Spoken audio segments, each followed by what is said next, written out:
शहर का Mannur multi speciality hospital के 3 साल पूरे होने पर डॉक्टर फारूक मन्नूर ने कल्याण कर्नाटक में पहली बार हेल्थ एंड वेलनेस मैगजीन को लॉन्च किया। इस मैगजीन में तमाम कल्याण कर्नाटक के हॉस्पिटल में होने वाले ट्रीटमेंट और डेवलपमेंट के अलावा कई अहम इंफॉर्मेशन पब्लिश की गई है।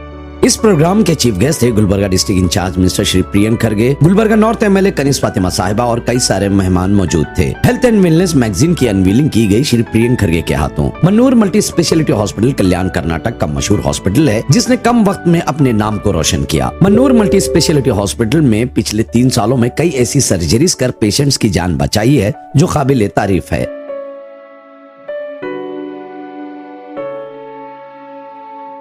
इस हॉस्पिटल के managing director doctor Farooq Mannur, जो कि एक सोशल वर्कर भी हैं, जो गरीब और जरूरतमंद लोगों का इलाज कम कीमतों पर करते हैं। हॉस्पिटल के 3 साल पूरे होने पर डॉक्टर फारूक मन्नूर ने कॉम्पिटिटिव एग्जाम लिखने वाले 50 गरीब स्टूडेंट्स की पढ़ाई के लिए बुक्स भी डिस्ट्रीब्यूट किया और साथ ही स्पोर्ट्स स्कॉलरशिप के नाम पर अंडर जूनियर टेनिस प्लेयर को हर महीना 5,000 रुपए स्पॉन्सर भी करते हैं ताकि स्पोर्ट्स में स्टूडेंट अपना और गुलबर्गा शहर का नाम रोशन करे।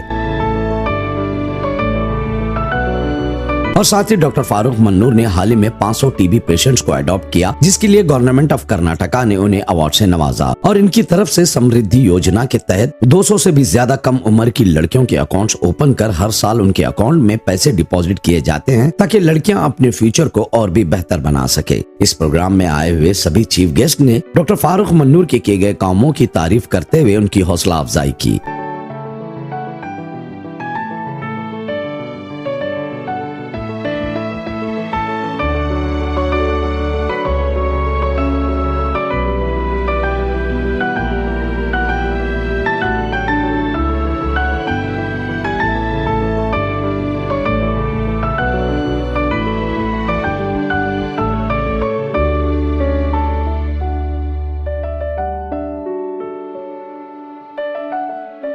ಮೊದಲನೇದಾಗಿ ವೇದಿಕೆ ಮೇಲೆ ಇರುವಂಥ ಎಲ್ಲ ಗಣ್ಯಮಾನ್ಯರಿಂದ ತಮ್ಮಿಂದ ಹಾಗೂ ವೈಯಕ್ತಿಕವಾಗಿ ನಾವು ಡಾಕ್ಟರ್ ಫಾರೂಕ್ ಮನ್ನೂರ್ ಅವರ ಹಾಗೂ ಅವರ ಇಡೀ ಕುಟುಂಬಕ್ಕೆ ತಮ್ಮ ಪರವಾಗಿ ಹಾಗೂ ವೈಯಕ್ತಿಕವಾಗಿ ನಾನು ಅವರಿಗೆ ಅಭಿನಂದನೆಯನ್ನು ನಾನು ಸಲ್ಲಿಸ್ತಾ ಇದ್ದೀನಿ।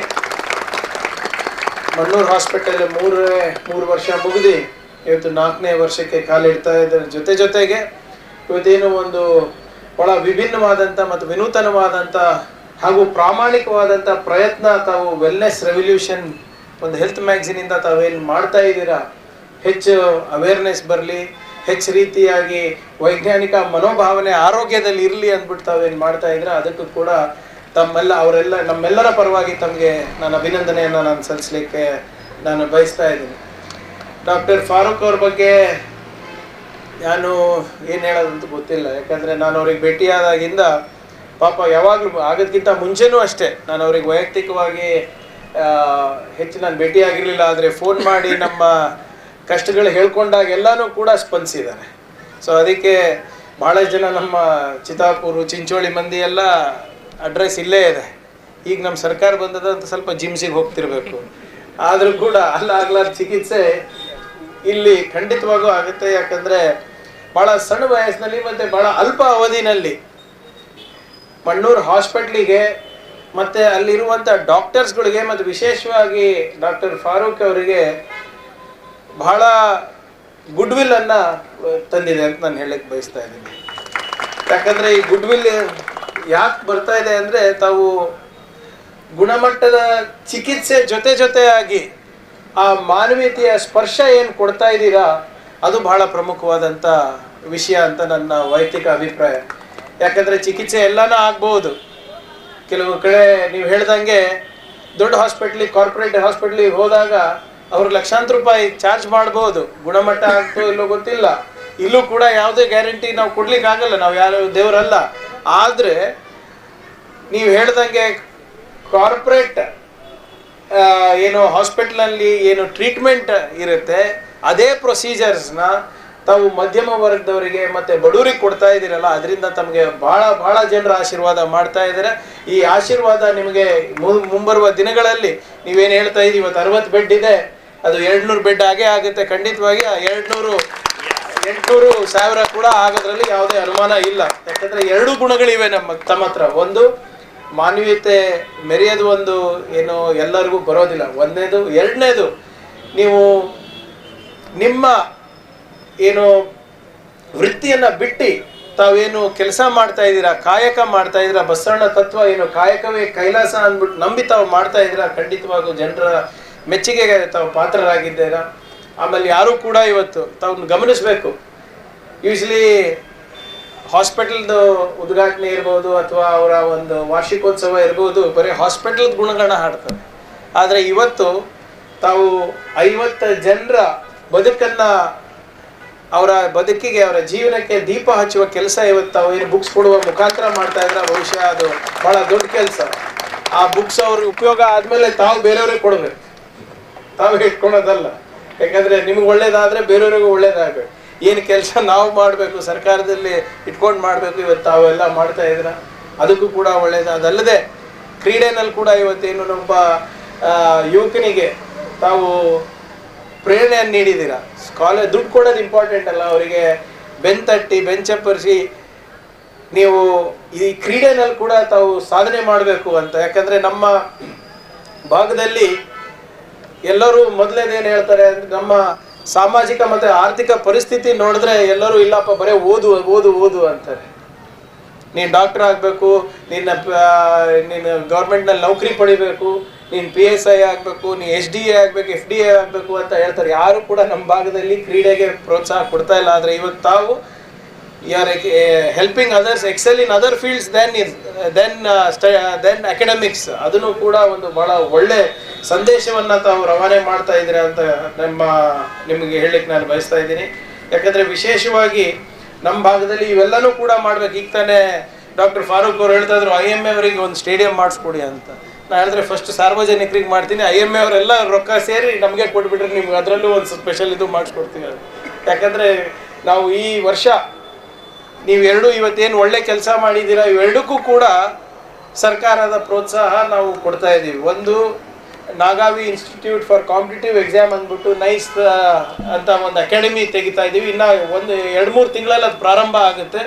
ಇಲ್ಲಿ ವಾಜಪೇಯಿ ನಗರ್ನಲ್ಲಿ ಏನಿಲ್ಲ ಅಂದರೂ 1,2,000 ನಮ್ಮ ಯುವಕರು ಯುವತಿಯರಿಗೆ ಕಾಂಪಿಟೇಟಿವ್ ಎಕ್ಸಾಮ್ ಮಾಡಲಿಕ್ಕೆ, ಕಮ್ಯುನಿಕೇಷನ್ ಇಂಪ್ರೂವ್ ಮಾಡಲಿಕ್ಕೆ ನಾವು ಒಂದು ಒಳ್ಳೆ ರೀತಿಯಾದಂಥ ವಾತಾವರಣ ಸೃಷ್ಟಿ ಮಾಡ್ತಾ ಇದ್ದೀವಿ. ಅದಕ್ಕೆ 10 ಕೋಟಿ ರೂಪಾಯಿಯನ್ನು ನಾವು 10 ಕೋಟಿ ರೂಪಾಯಿ ವೆಚ್ಚ ಮಾಡಿ ಈಗಾಗಲೇ ಬಿಲ್ಡಿಂಗ್ ರೆಡಿ ಇದೆ. ಇನ್ನೂ 10 ಕೋಟಿ ರೂಪಾಯಿಯನ್ನು ಖರ್ಚು ಮಾಡಿ ಒಂದು ಒಳ್ಳೆ, ನೀವೇನು ಬೆಂಗಳೂರಿಗೆ ಹೋಗೋದಿರ್ಬೋದು, ನೀವು ಹೈದರಾಬಾದಿಗೆ ಹೋಗೋದಿರ್ಬೋದು, ದಿಲ್ಲಿಗೆ ಹೋಗೋದಿರ್ಬೋದು, ಅವಶ್ಯಕತೆ ಇರೋದಿಲ್ಲ. ನಮ್ಮ ಭಾಗದ ಜನರು ನಮ್ಮ ಭಾಗದಲ್ಲೇ ಇದ್ದು ಕಾಂಪಿಟೇಟಿವ್ ಎಕ್ಸಾಮಿಗೆ ಅವರು ಶ್ರಮ ಪಡಬೇಕು ಅಂದ್ಬಿಟ್ಟು ನಾವು ಇದೊಂದು ಮಾಡ್ತಾ ಇದ್ವಿ. ಅದ್ರ ಜೊತೆಗೆ ಈ ವರ್ಷದ ಒಳಗಡೆನೆ ನಾವು ಸ್ಟೇಡಿಯಂನಲ್ಲಿ 33 ಕೋಟಿ ರೂಪಾಯಿ ಖರ್ಚು ಮಾಡಿ ಅದರ ಸಂಪೂರ್ಣವಾದಂಥ ರಿನೋವೇಷನ್ ಕೂಡ ನಾವು ಮಾಡ್ತಾ ಇದ್ವಿ. ಅದರ ಜೊತೆಗೆ ಮಹಿಳೆಯರಿಗೆ, ವಿಶೇಷವಾಗಿ ಯುವತಿಯರಿಗೆ, ಅವ್ರಿಗೆ ಕೂಡ ಕ್ರೀಡೆಗೆ ಅನುಕೂಲ ಆಗಬೇಕು ಅಂದ್ಬಿಟ್ಟು ನಾವು ಇಂಡೋರ್ ಸ್ಟೇಡಿಯಮು ಅಲ್ಲೇ ಎದುರುಗಡೆ 15 ಕೋಟಿ ರೂಪಾಯಿ ವೆಚ್ಚದಲ್ಲಿ ಕೂಡ ಮಾಡ್ತಾ ಇದ್ದೀವಿ. ಇದು ಬಹುಶಃ ಎಲ್ಲೂ ಹೈದರಾಬಾದ್ ಕರ್ನಾಟಕದಲ್ಲಿ ಎಲ್ಲೂ ನಾವು ಮಾಡ್ತಾ ಇಲ್ಲ. ಇದು ಯಾಕೆ ಹೇಳ್ತಾ ಇದ್ದೀನಿ ಅಂದರೆ, ತಾವು ಇವತ್ತೇನು ನಾವು ಸರ್ಕಾರದ ಸಂಕಲ್ಪ ಏನಿದೆ ಅದು ತಾವು ಕೂಡ ಕೈ ಜೋಡಿಸ್ತಾ ಇದ್ದೀರಾ. ಅದಕ್ಕೆ ಸರ್ಕಾರದ ಪರವಾಗಿ ಹಾಗೂ ವೇದಿಕೆಯಲ್ಲಿರುವಂಥ ಎಲ್ಲ ಗಣ್ಯಮಾನ್ಯರ ಪರವಾಗಿ ತಮಗೆ ನಾನು ಅಭಿನಂದನೆಯನ್ನು ಸಲ್ಲಿಸ್ಲಿಕ್ಕೆ ನಾನು ಬಯಸ್ತಾ ಇದ್ದೀನಿ. ಮತ್ತು ವಿಶೇಷವಾಗಿ ತಾವು ಇವತ್ತೇನು ವೆಲ್ನೆಸ್ ರೆವಲ್ಯೂಷನ್ ಅಂತ ತಾವು ಮ್ಯಾಗ್ಝಿನ್ನ ತಾವು ಪ್ರಕಟಣೆ ಲೋಕಾರ್ಪಣೆ ಮಾಡಿದ್ದೀರಾ, ಅದು ಬಹುಶಃ ಭಾಳ ಪ್ರಸ್ತುತ ಅಂತ ನನ್ನ ಅನಿಸಿಕೆ ಆಗಿದೆ. ಯಾಕಂದರೆ ಮುಂಚೆ ಏನಿರ್ತಾ ಇತ್ತು, ಸಮಾಜದಲ್ಲಿ ಡಾಕ್ಟರ್ ಅಂದರೆ ಭಾಳ ಗೌರವಾನ್ವಿತ ಕಾಣ್ತಾ ಇದ್ವಿ. ಆದರೆ ಕರೋನಾ ಸಂದರ್ಭದಲ್ಲಿ ನಿಜವಾಗ್ಲೂ ಅವ್ರ ವ್ಯಾಲ್ಯೂ ಗೊತ್ತಾಯ್ತು ಎಲ್ಲರಿಗೂ. ಅವರು ತಾವು ಎಸ್ಪೆಷಲಿ ಸರ್ಕಾರದ ಸಿಬ್ಬಂದಿಗಳು ಮತ್ತು ಡಾಕ್ಟರ್ಗಳು ಅವರು ಎಲ್ಲನೂ ಅವರ ಮನೆ ಮಠ ಎಲ್ಲ ಬಿಟ್ಟು ಯಾವಾಗ ಲಾಕ್ಡೌನ್ ಇತ್ತು ತಾವೆಲ್ಲರೂ ಕೆಲಸ ಮಾಡಿದ್ರಿ. ಅವಾಗ ಎಲ್ಲರಿಗೂ ವಿಶೇಷವಾಗಿ ಡಾಕ್ಟರ್ಸ್ ಅವರ ಕೀಮತ್ತನ್ನು ಗೊತ್ತಾಗಿ ಕೇಂದ್ರ ಸರ್ಕಾರದವರು ತಮಗೆ ಕರೋನಾ ವಾರಿಯರ್ಸ್ ಅಂತ ಬಿರುದು ಕೊಟ್ಟರು. ಅದೇನು ಆದಮೇಲೆ ಏನು ಕೊಟ್ಟಿಲ್ಲ, ಅದು ಬೇರೆ ವಿಷಯ. ಆದರೆ ಒಂದು ಸೈನಿಕರ ರೂಪದಲ್ಲಿ ತಾವು ಕೂಡ ದೇಶವನ್ನು ಕಾಪಾಡ್ತಾ ಇದ್ದೀರಾ ಅಂದ್ಬಿಟ್ಟು ಆ ಮಟ್ಟಕ್ಕೆ ಇದು ಹೋಯ್ತು. ಆದರೆ ಇದು ಯಾಕಿದು ಮ್ಯಾಗ್ಝಿನ್ ಒಳ್ಳೆಯದು ಅಂತ ಹೇಳ್ತಾ ಇದ್ದೀನಿ, ಬಹುಶಃ ಜನರು ಓದಬೇಕಿದು. ಇವಾಗಿಂದ ಡಾಕ್ಟರ್ಸಿಗೆ ಪ್ರಾಬ್ಲಮ್ ಏನು ಗೊತ್ತು ಸುಭಾಷ್ ರಾಠೋಡ್ ಸಾಹೇಬ್ರೆ, ಇಂಟರ್ನೆಟ್. ಎಲ್ಲರೂ ಇವ್ರು ಬರೋದಕ್ಕಿಂತ ಮುಂಚೆನೇ ಗೂಗಲ್ ಮಾಡ್ಕೊಂಡು ಬಂದಿರ್ತಾರೆ, ನನಗೆ ಈ ರೋಗ ಅದ, ಇದು ಮಾಡ್ರಿ ಅದು ಮಾಡ್ರಿ ಅಂತ. ಹೌದಾ ಇಲ್ಲ doctor sir? Before you treat them they are telling you what needs to be treated. ಅವರೇ ಡಯಾಗ್ನೈಸ್ ಮಾಡ್ಕೊಂಡು ಅವರೇ ಇದು ಮಾಡಿ ಸುಮ್ಮನೆ ನಿಮ್ಮ ಹತ್ರ ಬರ್ತಾರೆ ಪ್ರಿಸ್ಕ್ರಿಪ್ಷನಿಗೆ ಅನಿಸುತ್ತೆ. ಅದಕ್ಕೆ ಇವತ್ತು ಏನು ಈ ಮ್ಯಾಗ್ಝಿನ್ ತೆಗೆದಿದ್ದೀರಾ, ಬಹುಶಃ ಎಲ್ಲರೂ ಅದ್ರ ಬಗ್ಗೆ ಓದ್ಕೊಂಡ್ರೆ ವೈಜ್ಞಾನಿಕ ಮನೋಭಾವನೆಯಿಂದ ನಾವು ಆ ಆರೋಗ್ಯವನ್ನು ಕಾಪಾಡುವ ನಿಟ್ಟಿನಲ್ಲಿ ಜನರಿಗೆ ಒಂದು ಪ್ರಚಾರ ಆಗುತ್ತೆ, ಅನುಕೂಲ ಆಗುತ್ತೆ ಅಂತ ನಾವು ಭಾವಿಸ್ತಾ ಇದ್ದೀವಿ. ಮತ್ತು ವಿಶೇಷವಾಗಿ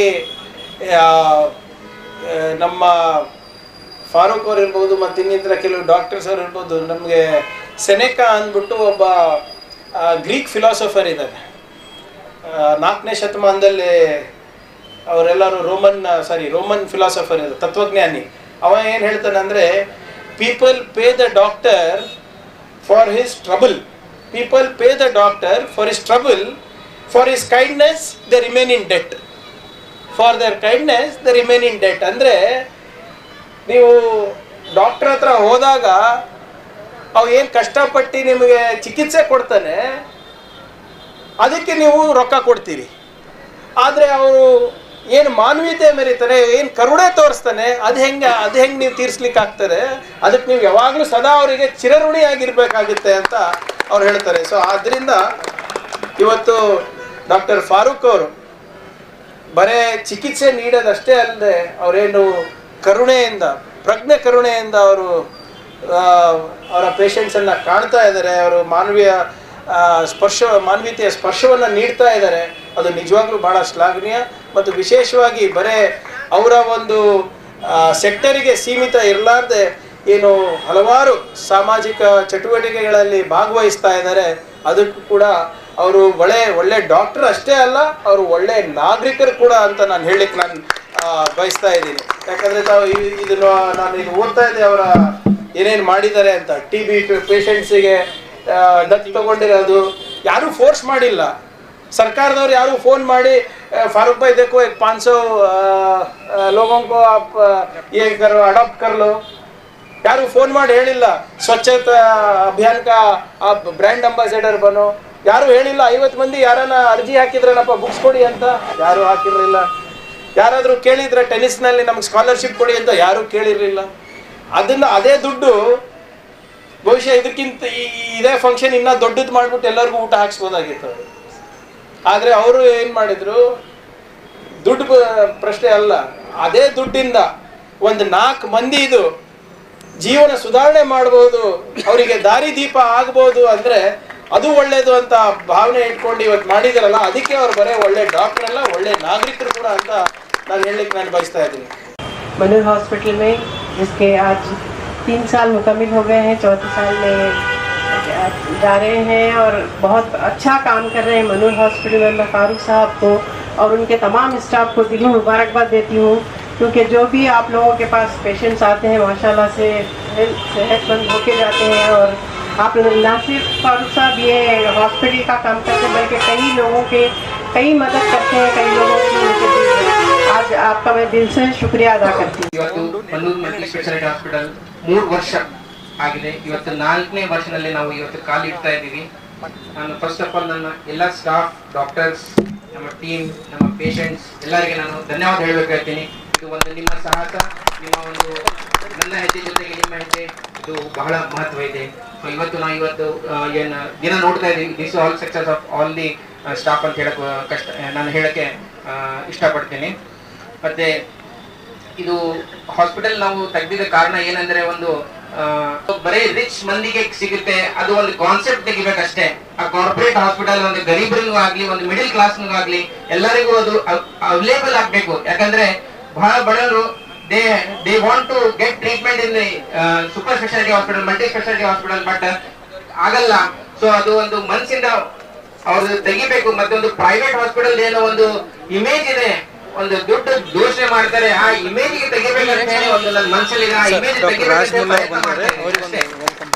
ಇಂಪಾರ್ಟೆಂಟ್. ಮತ್ತೆ ನಾವು ಹಾಸ್ಪಿಟಲ್ ಜೊತೆಗೆ ಒಂದು ಸಾಮಾಜಿಕ ಕಾರ್ಯನೂ ಮಾಡ್ತಾ ಇದೀವಿ.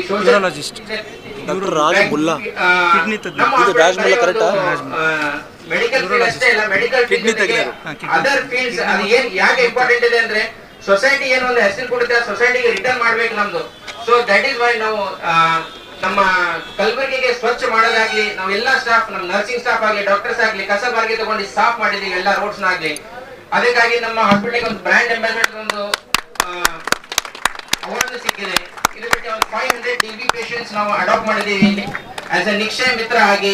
ಕಲ್ಯಾಣ ಕರ್ನಾಟಕ ಭಾಗದ 15 ನಮ್ಮ ಕಲಬುರಗಿದ 1500 TB ಪೇಷಂಟ್ ನಲ್ಲಿ 500 TB ಪೇಷಂಟ್ ನಿಯರ್ಲಿ 33% ಪೇಷಂಟ್ಸ್ ಗೆ ಅಡಾಪ್ಟ್ ಮಾಡಿ ನಮ್ಮ ಹಾನರಬಲ್ ಗವರ್ನರ್ ಅವ್ರ ಸರ್ ಇಂದ ನಮಗೆ ಒಂದು ಅವಾರ್ಡ್ ಸಿಕ್ಕಿದೆ. ಇದರ ಬಿಟ್ಟು ಒಂದು 200 ಪೂರ್ ಗರ್ಲ್ಸ್ ಸುಕನ್ಯಾ ಸಮೃದ್ಧಿ ಯೋಜನೆ ಅಕೌಂಟ್ ಮಾಡಿಬಿಟ್ಟು ಅವರಿಗೆ 18 ಇಯರ್ಸ್ ತನಕ ಅವರಿಗೆ ಎವ್ರಿ ಇಯರ್ ಅವರಿಗೆ ನಮ್ಮಿಂದ ಒಂದು ಹೆಲ್ಪ್ ಅಂತ ಹೇಳ್ಬೋದು. ಒಂದು 18 ಇಯರ್ಸ್ ಆದ್ಮೇಲೆ ಒಂದು ಹುಡುಗಿ ಆಗ್ಲಿ, ಆ ಹುಡುಗಿ ಒಂದು ಇಂಜಿನಿಯರಿಂಗ್ ಆಗ್ಲಿ ಮೆಡಿಕಲ್ ಆಗ್ಲಿ ಬಂದಾಗ ನಮ್ಮಿಂದ ಒಂದು ಅವರಿಗೆ ನೆನಪಿರ್ಬೇಕಂತ ಹೇಳಿ ಅದು ಸಣ್ಣ ಸಣ್ಣ ಪ್ರಯತ್ನ ಮಾಡ್ತಾ ಇದ್ದೀವಿ. ಅದೇ ತರ ಇವತ್ತು ನಿಮ್ಮ ಮೆಚ್ಚಿನ ಎಲ್ಲ ನಮ್ಮ ಪ್ರಿಯಾಂಕ್ ಸರ್ ಅವ್ರದ್ದು ಒಂದು ಏನು ಐಡಿಯಾಲಜಿ ಇದೆ, ಒಂದು ಥಾಟ್ ಇದೆ ಸರ್ ಇಂದು, like to promote the books. ಆ ಬುಕ್ಸ್ ಗೆ ಪ್ರಮೋಟ್ ಮಾಡಿ ಒಂದು ತಲೆಯಲ್ಲಿ ಬಂದು ಇವತ್ತು ಸರ್ ಬರ್ತಾ ಇದಾರಂತೆ, ಸರ್ ಇಂದೇ ಐಡಿಯಾ ತಗೊಂಡು ಒಂದು 50 ಕಾಂಪಿಟೇಟಿವ್ ಎಕ್ಸಾಮ್ ಓದೋ ಹುಡುಗರಿಗೆ ನಾವು ಕರೆದಿ ಅವ್ರಿಗೊಂದು ನಾವು ಕಾಂಪಿಟೇಟಿವ್ ಎಕ್ಸಾಮ್ ಬುಕ್ಸ್ ನಮ್ಮ ಕಡೆಯಿಂದ ನಾವು ಕೊಡ್ತಾ ಇದ್ದೀವಿ. ಇವತ್ತು ನೋಡ್ಬೋದು, ಇವತ್ತು ಯಾವುದು ಶಾಲಾ ಆಗ್ಲಿ ಹಾರ ಆಗ್ಲಿ ಇಲ್ಲ, ಇವತ್ತೆಲ್ಲ ಸನ್ಮಾನ ಒಂದು ಬುಕ್ ಇಂದ ಆಗಿದೆ ಎಲ್ಲರಿಗೆ. ಸೊ ಒಂದು ರೆವಲ್ಯೂಷನ್ ಸ್ಟಾರ್ಟ್ ಆಗ್ತಾ ಇದೆ. ಬುಕ್ಕಿಗೆ ಹೆಂಗೆ ಪ್ರಮೋಟ್ ಮಾಡ್ಬೇಕು, ಇದು ಐಡಿಯಾ ಸರ್ ಇಂದ ಐಡಿಯಾ ಏನಿದೆ ಹಿಂದೆ back of the mind, promoting book, promoting education. So ಇದು ಎಲ್ಲರ ಲೈಫ್ ನಲ್ಲಿ ನಾವು ತರಬೇಕಂತ ನಾನು ಎಲ್ಲರಿಗೆ ಹೇಳಕ್ಕೆ ಇಷ್ಟಪಡ್ತೇನೆ. ಮತ್ತೆ ಇವತ್ತೊಂದು ಒಂದು ಮ್ಯಾಗ್ಝಿನ್ ಅನ್ನ ಕಾರಣ ಏನ್ ಹೇಳ್ಬೇಕಂದ್ರೆ, ಇದು ಒಂದು ಫಸ್ಟ್ ಎವರ್ ಕಲ್ಯಾಣ ಕರ್ನಾಟಕದ ಹೆಲ್ತ್ ಮ್ಯಾಗ್ಝಿನ್ ಇದೆ. ನಮ್ಮ ಕಲ್ಯಾಣ ಕರ್ನಾಟಕ ಭಾಗದ ಹಾಸ್ಪಿಟಲ್ಸ್ ಆಗ್ಲಿ, ಡಾಕ್ಟರ್ಸ್ ಆಗ್ಲಿ, ನಾವೇನ್ ಮಾಡ್ತಾ ಇದ್ದೀವಿ ಎಲ್ಲರಿಗೂ ತಲುಪಬೇಕು. ನಾವು ಹಿಂದಿನವ್ರು ಇದ್ದೀವಿ, ಇಲ್ಲಿ ಏನೂ ಆಗಲ್ಲ, ಸೋಲಾಪುರ್ ಹೋಗ್ಬೇಕು, ಹೈದರಾಬಾದ್ ಹೋಗ್ಬೇಕು, ಇದು ಮಾತು ಬರಬಾರ್ದು ಅಂತ ಹೇಳಿ ನಾವು ಇದು ಮ್ಯಾಗ್ಝಿನ್ ತೆಗೆದಿದ್ದೀವಿ. ಇದು ಬರೀ ನಮ್ಮ ಹಾಸ್ಪಿಟಲ್ಗೆ ಅಷ್ಟೇ ಇಲ್ಲ, ಇದು ಬೇರೆ ಹಾಸ್ಪಿಟಲ್ ಆಗ್ಲಿ, ಬೇರೆ ಡಾಕ್ಟರ್ಸ್ ಆಗ್ಲಿ ಎಲ್ಲರಿಗೂ ಇದು ಕವರ್ ಆಗುತ್ತೆ. ಎವ್ರಿ 3 months ಅಲ್ಲಿ ಇದು ಬರುತ್ತೆ. ಸೊ ಈ ಮ್ಯಾಗ್ಝಿನ್ ಒಂದು ಒಳ್ಳೆ ಸಕ್ಸಸ್ಫುಲ್ ಆಗ್ಲಿ ಅಂತ ನಾನು ದೇವರಿಗೆ ಬೇಡ್ಕೊತೀನಿ.